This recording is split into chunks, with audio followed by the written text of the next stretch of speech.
iznenađenje, koga si ko te najviše zanadio i ko je malo pobacio?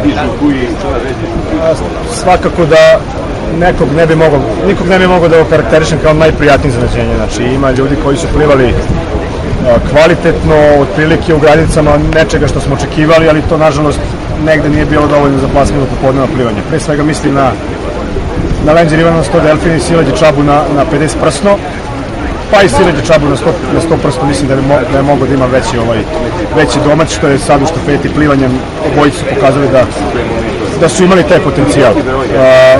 Kao razočarenje, generalno mogu da kažem da isto nema konkretnog za razočarenja.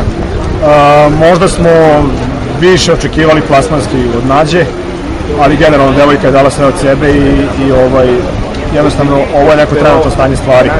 Ove godine je bilo boljih rezultata koji su garantovali bolje plasmane kod nekih plivača, ali nisu uspeli svi da isplivaju svoj maksimum. Svakako da je vrlo pohvalan nastup u štafeti, gde mislim da su svi plivači pružali svoj maksimum, pogotovo u muškoj štafeti, približili se državnom rekordu od prošle godine koji je plivan u odelima koje su nam sve dobro poznata, kako su nam pometnju napravili generalno prošle godine u shvatanju plivanja i rezultata, i generalno to je to. Mladi takmičari su bili, većina njih u granicama svojih mogućnosti, oko svojih najboljih vremena malo bolje ili malo lošije, i to je generalno to neka opšta konstatacija. Naredno takmičenje su, znači, počinje sad sezona u malim bazenima posle odmora, ide, znači, Jajin Povelj i Dubai, kako se tu očekivati? I planovi pre svega ko će da pliva od vaših najboljih plivača? Generalno, neki kriterijumi će morati da se zadovolje, a najviše će se gledati ovi letnji rezultati. Generalno, 850 fina bodova po 2004 tablicama je za Jajin Povelj, 900 fina bodova po 2004 tablicama je za Dubai. Ovo je bio neki, da kažem, skoro konačni filter, jer jako će malo biti šanse u malim bazenima se plivaju te norme. Mada se važe norme plivaju u malim bazenima i toku cijele 2010. godine. Mislim da će za ova dva takmičenja biti timova, ali će biti jako mala populacija plivača koji će učestvovati na ovim takmičenjima, jer moramo malo da privedemo godinu racionalnije kraju, pre svega po pitanju finansija, jer ovde boravak u Budimpešti sa ovim brojem plivača, znači s takvim nastupom, znači politički nastrojenim, da malo više deca uključimo u program seniorske ekipe, morat ćemo malo, znači, da se za ove velike takmičenja što su u malim bazenima, koje su manje validne generalno za bilo kakvo praćenje od strane Olimpijskog komiteta, od strane nadležnih institucija, morat ćemo malo da redukujemo broj takmičara, i samim tim što su norme postavljene kakve jesu, bit će samim tim redukovan broj plivača. Svakako da nastavljamo se pripremamo u jesenjim uslovima u malim bazenima, ko ima bazen, ko nema bazen. Konkretno u mom slučaju ja u Zrenju neću imati bazen, tako će morati se nalaziti na razne načine da ovijam. Mislim da je cilj primarni cijele sledeće godine kalendarske opšte i takmičarske sezone 2010-2011 Šangaj, sa vrlo oštrim normama i B i A normama koje propisuje FINA. Konkretno trenutno imamo svega 2 ili 3 izvesna plivača da su trenutno tamo overili vizu, gledajući potrebe za ili B normom. Tako da će biti mnogo više? U nekoj viziji ne vidim da će biti mnogo više, i mislim da će to biti 4-5 plivača. Do 6-7 plivača, mogu da kažem. Ako B norma bude kompletno prošla, će biti aktualna za Šangaj. Svakako taj Šangaj da će biti i prva, i da kažem poslednja bitna stanica pred Peking, pred London, izvinjam se, jer to je olimpijska godina, predolimpijska godina isplivavanja olimpijskih normi. Mislim da će olimpijske norme za London biti slične olimpijskim normama za Peking, tako da svako viziranje za Šangaj će vjerojatno biti norma za London, s tim što moramo da imamo u obzir da sad na nekim disciplinama imamo po više plivača, tako da će na nekim disciplinama po meni biti potrebna A norma ili žestoka borba za kvalitetniju B normu.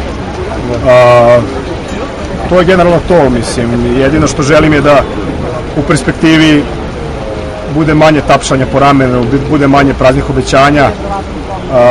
Što se tiče programa i planova koji sprovodimo, finansija za pripreme i slične stvari, mislim da su adekvatni i dovoljni, ali bez infrastrukturnih pomaka, znači